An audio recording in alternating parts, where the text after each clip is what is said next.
Hello students, देखिए last topic हमारा जो वीडियो लेक्चर रिकॉर्ड हुआ है वो टॉपिक हुआ था आप लोगों का टॉपिक आई थिंक ये टॉपिक चल रहा था कौन सा, units and measurement. Unit and measurement में यूज़ ऑफ डायमेंशनल एनालिसिस पर हमारा लास्ट वीडियो लेक्चर बना था। ठीक है, तो उसके 3 यूजेस थे जो हमने कंप्लीट कर लिए हैं। ठीक है ना, तो इसके प्रीवियस लेक्चर में वो टॉपिक कंप्लीट हो चुका है, uses of dimensional analysis. Okay, अब जो टॉपिक पढ़ाने वाला हूँ ये टॉपिक का नाम है एरर। क्या नाम है इसका? एरर। ओके, अब एरर कोई नया वर्ड नहीं है आप लोगों के लिए, ठीक है ना। और ये जो टॉपिक है एरर एनालिसिस, इसमें जेईई मेंस में कंपलसरी 1 क्वेश्चन आता है और नीट में भी 1 क्वेश्चन कंपलसरी आता है। ठीक है, तो टॉपिक बहुत इंपॉर्टेंट है। ठीक है, हर साल एक क्वेश्चन कंपलसरी मैक्सिमम टाइम्स पे ये एरर्स पर पूछा गया है। ठीक है ना, सो प्लीज आप लोग इस पे कॉन्सेंट्रेट करें। ठीक है, तो next concept is nothing but your error. Okay, errors. ठीक है, एरर्स मतलब क्या? एरर्स मतलब होता है गलती। ओके, एरर्स क्या है? गलती। ठीक है, अब एरर्स कब होते हैं? आपने नॉर्मली कब एरर गलती की होगी? पढ़ते टाइम तो आप एरर डेफिनेटली बोलोगे सर मैंने पढ़ाई कम करी थी, ये मेरा एरर हो गया। बात सही है, ठीक है, लेकिन एरर्स इन अ फिजिकल करना, इन प्रैक्टिकल वर्ल्ड, जैसे आप कोई प्रैक्टिकल कर रहे हो तो उसमें बहुत से टाइप्स के एरर्स आते हैं। ठीक है ना, अब जैसे एरर्स मैं नाम लिखूंगा, there are 4 types of errors. ठीक है, first is instrumental error. Instrumental error, ठीक है, this is the first error. Okay, we have to study instrumental error. नाम से समझ में आ रहा है इंस्ट्रूमेंटल एरर क्या। देखो, जैसे मैंने एक डिवाइस परचेज किया सपोज मार्केट से, एमीटर। आपने नाम सुना होगा एमीटर। एमीटर करंट मेजर करता है। ठीक है, मैंने मार्केट से एक डिवाइस परचेज किया एमीटर। ठीक है, अब एमीटर का काम है करंट मेजर करना। ठीक है, लेकिन अगर वो डिवाइस फैक्ट्री से बनने के टाइम पर ही गलत बना है, मतलब उसमें गलती है, उसके बनने के टाइम पर ही उसमें गलती की गई है, इसको हम क्या बोलेंगे? व्हाट? Instrumental error. उसे क्या बोलेंगे हम? Instrumental error means what is instrumental error? मैं डेफिनेशन लिखूंगा। Okay, the error due to what? Wrong construction of an instrument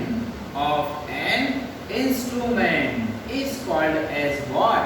instrumental error. मतलब अगर कोई डिवाइस बनाने के टाइम पर ही एक गलती हो चुकी कि वो बराबर बना ही नहीं, तो हम कितना भी एक्यूरेटली आंसर निकाल लें, हमारा आंसर सही नहीं निकलेगा। Okay, that is called as what? Instrumental error. मैं छोटा सा एग्जांपल भी देता हूँ उसके ऊपर। देखिए, आप सबने देखा होगा एमीटर, सबने देखा है। देखो, इस तरह का अरेंजमेंट रहता है। यहाँ पर स्केल का रीडिंग रहता है। ठीक है, इस पे क्या रहती है? स्केल।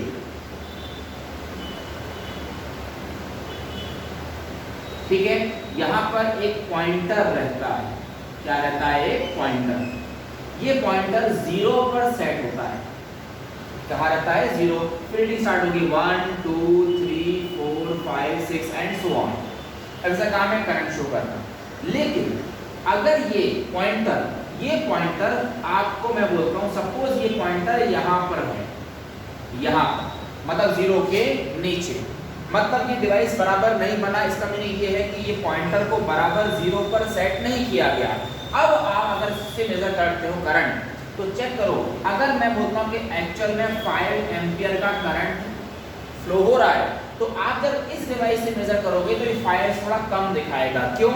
क्योंकि 0 से पहले उसका पॉइंटर है वो यहाँ से मेजर करना स्टार्ट करेगा। लेकिन अगर एग्जैक्ट वो 0 पर होता तो बराबर 0 से 5 एम्पियर ही दिखाया रहता, अगर 0 से स्टार्ट होता तो। लेकिन अगर उसका पॉइंटर 0 से थोड़ा नीचे गिरा हुआ है तो वो हमें I think 4.8 ampere he show कर पाएगा। लेकिन हमारी आप बताइए क्या एक्चुअल रीडिंग से ये मैच हुआ? नहीं। 5 एम्पियर करंट हो रहा था, वो कितना दिखा रहा है? 4.8। This type of error is due to what? wrong construction of an instrument, that is called as what? Instrumental error. ये आपका फर्स्ट कंसेप्ट है, ठीक है। Second second type of error क्या है? Nothing but systematic error. What is systematic error? देखिए, systematic error is related to system. जैसे मैं आपको एग्जांपल देता हूँ, आप लोगों ने माइक्रोस्कोप नाम सुना होगा, माइक्रोस्कोप माइक्रोस्कोप से देखा भी होगा, 10th में भी प्रैक्टिकल थे माइक्रोस्कोप के। तो माइक्रोस्कोप को जब आप देखते हो तो उसके एक पाइप शेप रहता है, उसमें लेंसेस फिट होते हैं। आप उस पाइप शेप में जब देखोगे तो आपको इमेज क्लियर दिखाई देती है, लेकिन आप उसमें भी सिस्टमैटिक एरर में आपको बताता हूँ क्या होता है। देखो, अगर आप डायरेक्टली वो माइक्रोस्कोप आपके हैंड में मैं दे दूं, आप उसमें ऑब्जर्व करने जाओगे तो आपको रीडिंग क्लियर नहीं दिखेगी। सपोज आप बैक्टीरिया देख रहे हो तो आपको सेपरेटेड बैक्टीरिया ऑब्जर्व नहीं होंगे। आपकी जो टीचर रहती थी, आपके क्लास टीचर जो आपको एक्सपेरिमेंट परफॉर्म करवाते हैं, वो उस माइक्रोस्कोप को पहले सेट करते हैं। उसके जो लेंस होते हैं पाइप में, उनको प्रॉपर सेट किया जाता है। अगर वो प्रॉपर सेटिंग में मिल गए तो ही हमें रीडिंग क्लियर दिखेगी, अदरवाइज रीडिंग क्लियर नहीं दिखेगी। ठीक है, ये क्या हो गया? सिस्टम के वजह से, due to wrong setting of instrument. अगर इंस्ट्रूमेंट की सेटिंग ही गलत है तो आप कितना भी एक्यूरेटली एक्सपेरिमेंट कर लो, आपकी रीडिंग बराबर नहीं आएगी। That is called as what? Systematic error. ठीक है, एक एग्जांपल और देता हूँ। वेट मेजरिंग मशीन, अभी तो डिजिटल भी आ गया है, डिजिटल बराबर डिजिट दिखाता है एक्यूरेटली। पहले वो रेड पॉइंटर वाला काम होता था, ठीक है ना। जैसे उस मशीन में यहाँ पर ऐसे सर्कुलर रहता था, है ना, सर्कुलर के बाद यहाँ पर ऐसा एक ओपनिंग रहता था, बीच में ऐसी लाइन रहती थी जो 0 पे सेट होती थी। आप जब इस पे खड़े होंगे तो ये अपना रीडिंग शो करेगा, बराबर है। अब इसके पीछे में यहाँ पर एक नॉब रहता है, क्या रहता है? नॉब। अब आपको बताऊं, अगर ये रेड पॉइंटर सपोज 1 पर सेट है, कितने पर सेट है? 1 बोलो या 2 बोलता हूं, 2 पर सेट है, तो जब वेट मेजर होगा वो 2 से आगे वेट दिखाएगा। ये पॉइंट, ये जो नॉब होता है ये इसीलिए होता है, इसको हम गोल घुमा के क्या कर सकते हैं? एग्जैक्टली 0 ला सकते हैं इस जगह पर। जब आप उसको 0 लाओगे तभी वो रीडिंग प्रॉपर दिखाएगा आपके वेट की, बराबर है। तो ये जो रेड पॉइंटर रहता था ये 0 पर सेट करना पड़ता है। अगर हमने सेट नहीं किया तो हमारी रीडिंग प्रॉपर नहीं आएगी। That type of error is called as what? Systematic error. मतलब क्या? The error due to wrong what? Setting of an instrument is called as what? Systematic error। मतलब अगर मैंने इंस्ट्रूमेंट की सेटिंग बराबर नहीं करी तो मुझे रीडिंग गलत मिलेगी। That error is called as what? Systematic error। Okay, now next systematic error हो गया। fourth name is, ये तो आप third one very easy, आपको समझ में आ जाएगा। Personal error. ये तो समझ में आ गया आपको। यही एरर हमेशा रहता है, ये एरर हमेशा एग्जिस्ट करता है, nothing but personal error. Now personal error मतलब खुद की गलती, ये हम हमेशा ही करते हैं। जैसे आपको मैं बोलूँ, केमिस्ट्री का एक एक्सपेरिमेंट परफॉर्म होने वाला है, आपको सॉल्यूशन दे दिया है, लिक्विड फॉर्म में है। सबको, मुझे नहीं पता, बहुत टाइम हो गया केमिस्ट्री पढ़ी मुझे, तो एक सॉल्यूशन आपको दे दिया है लिक्विड में, इन द टेस्ट ट्यूब, और कुछ पाउडर फॉर्म आपको दे दिया है। आप देखो, आप जब ऐसा परफॉर्म करते हो तो जितने भी क्लास में स्टूडेंट हैं, सबकी रीडिंग अलग अलग आती है। अब बताओ, एक ही बकेट में से सॉल्यूशन दिया, एक ही पाउडर में से आपको अलग अलग पाउडर दिए, तो बताओ रीडिंग चेंज क्यों हो रही है? वो इसलिए हो रही है कि अगर मुझे बोला गया है कि काम करो 2 ड्रॉप्स ही डालना इस पाउडर पे, 2 ड्रॉप्स ही, और लिक्विड के कितने चाहिए, तो हम क्या करते हैं? अरे जाने देना, 3 ड्रॉप्स, 4 ड्रॉप्स, 5 ड्रॉप्स, ये हम टाइम पास करते हैं कि यार ज़्यादा डालेंगे तो क्या होगा, है ना। हम लोग एक्यूरेटली परफॉर्म एक्सपेरिमेंट नहीं करते। कोई बात कर रहा है, सपोज लिक्विड में 1 मिलीग्राम ऑफ पाउडर ऐड करना है, 1 मिलीग्राम कौन मेजर करेगा? भरा स्पून में डाल दिया, बराबर, रीडिंग चेंज हो जाएगी, बराबर। सो इन दिस कंसेप्ट मीनिंग क्या है कि हमारी गलती, अगर हम बराबर ऑब्जर्व नहीं कर रहे हैं तो जो एरर आएगा उसे बोलते हैं व्हाट? Personal error. जैसे मैंने अभी एग्जांपल दिया था एमीटर का, ठीक है। एमीटर फिर से मैं समझाता हूँ आपको। देखो, एमीटर का ऐसा रीडिंग है सपोज 1 2 3 4 5 ऐसा लिखा 1 2 3 4 5। अब क्या होता है सपोज अगर पॉइंटर 3 और 4 के बीच में कहीं तो भी यहाँ पर शो कर रहा है रीडिंग, तो कोई भी उसे डेफिनेटली अगर वो वैल्यू है 3.72 तो इतनी एक्यूरेटली कोई भी रीडिंग नहीं लिखता। वो क्या सोचता है यार कैलकुलेशन हार्ड हो जाएगा, एक काम करते हैं ना 3.72 है ना अप्रोक्सीमेटली 4 ही तो है, मैं एक काम करता हूँ 4 लिख लेता हूँ तो मेरा कैलकुलेशन जल्दी आ जाएगा।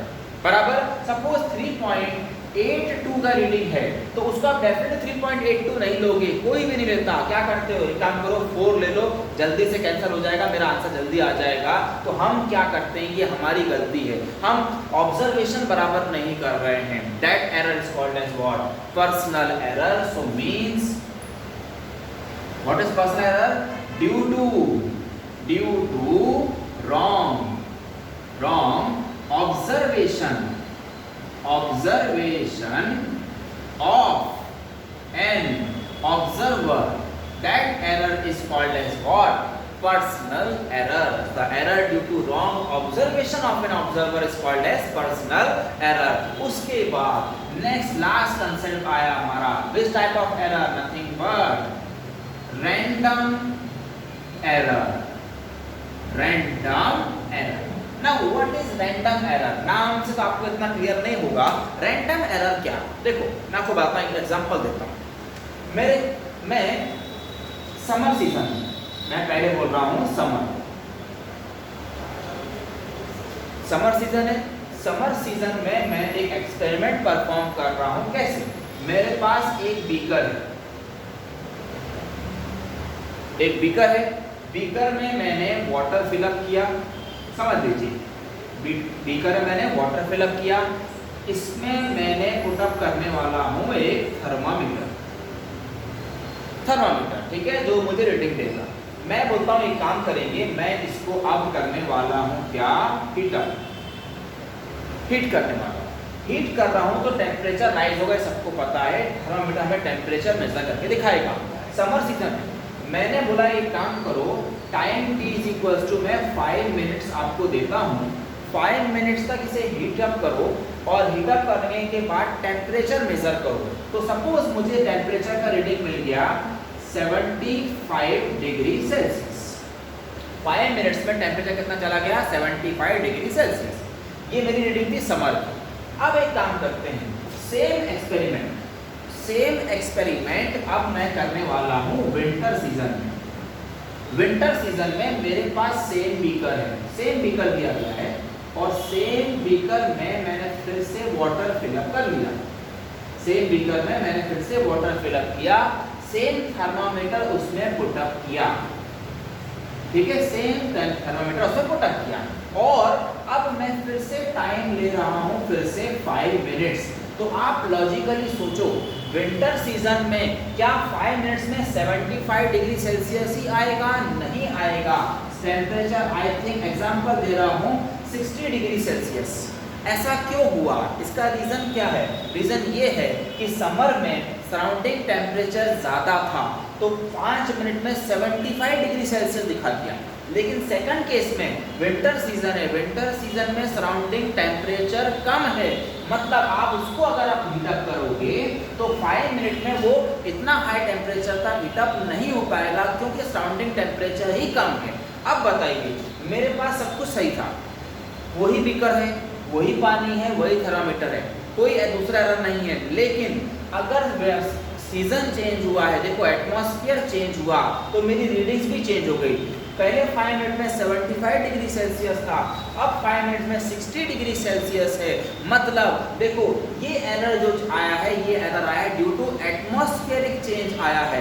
The error due to atmospheric change is called as what, random error. जिसकी वजह से मतलब एटमॉस्फेयर की वजह से अगर रीडिंग्स में चेंजेस आते हैं तो उसे बोला जाता है क्या, random error. So now we can say what, definition of random error as due to atmospheric change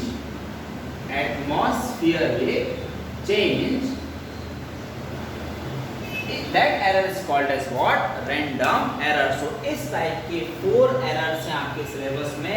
instrumental error nothing but due to wrong construction of an instrument, systematic error due to wrong setting of an instrument, personal error मतलब due to wrong observation, जो हम observation कर रहे हैं वही गलत है, और लास्ट है random error due to atmospheric change. These are called as what? Errors in your experiments. इतने टाइप के एरर्स हैं आपको, ठीक है ना। एरर्स होते तो हैं, ठीक है, लेकिन इन एरर्स को हटाने का भी तरीका है, ठीक है। देखो मैं आपको एग्जांपल देता हूँ, मैं हल्का सा एग्जांपल दूंगा और ये टॉपिक हो सकता है मैं नेक्स्ट वीडियो लेक्चर में एडप्ट करूँ, लेकिन अभी आप सुन लें। जैसे आपने कोई एक्सपेरिमेंट परफॉर्म किया, कोई भी एक्सपेरिमेंट परफॉर्म किया, तो आप उसमें रीडिंग्स लेते हो, लेकिन रीडिंग्स आप 1-2 नहीं लेते हो, आपको सिंगल रीडिंग में आंसर कभी नहीं देना पड़ता है। आपको ये बोला जाता है एक काम करिए 3 रीडिंग्स निकालो या 5 रीडिंग्स निकालो, फिर उसका एवरेज निकालो। 3 रीडिंग्स निकालो या 5 रीडिंग्स निकाल के उसका एवरेज निकालिए। ये आपको हमेशा गाइडेंस दिया जाता है। ये क्यों किया जाता है, इसका रीज़न क्या है? इसका रीज़न यही है, आप जितनी ज़्यादा रीडिंग निकाल के, सपोज मैंने पहले 3 रीडिंग्स निकाली और उसका एवरेज निकाली, एक आंसर आएगा। फिर मैं बोलता हूँ एक काम करता हूँ, मैं 5 रीडिंग्स निकाल के उसका एवरेज निकालता हूँ, उसका भी एक आंसर आएगा। फिर मैं बोलता हूँ कि एक काम करता हूँ, मैं 10 रीडिंग्स निकाल के उसका एवरेज निकाल लेता हूँ, तब भी एक आंसर आएगा। इसमें से सबसे एक्यूरेट आंसर कौन सा होगा? कौन सा? 10 रीडिंग्स वाला, क्योंकि हमने number of experiment values perform करे और उसको एवरेज करके एक वैल्यू निकाला। मतलब जितनी ज़्यादा रीडिंग निकाल के हम उसका एवरेज निकालते हैं, that is called as what, या क्या बोलते हैं उसको, वो क्यों होता है? To remove all these types of errors, ठीक है। इन एरर्स को हटाने का तरीका क्या है कि हम नंबर ऑफ रीडिंग्स निकालेंगे और उसका एवरेज निकालेंगे। That is called as what? That is called as what? Elimination of all the 4 errors. Okay? अब इसके ऊपर से आपका next concept बनेगा. Okay? Clear? So this was all about what? Error analysis. Error analysis का भी सिर्फ definitions हुई हैं. मैं next video में इनके सारे next formulae बताऊंगा जो आपको बहुत ज़्यादा important रहेंगे in your numericals in JEE as well as NEET. Okay?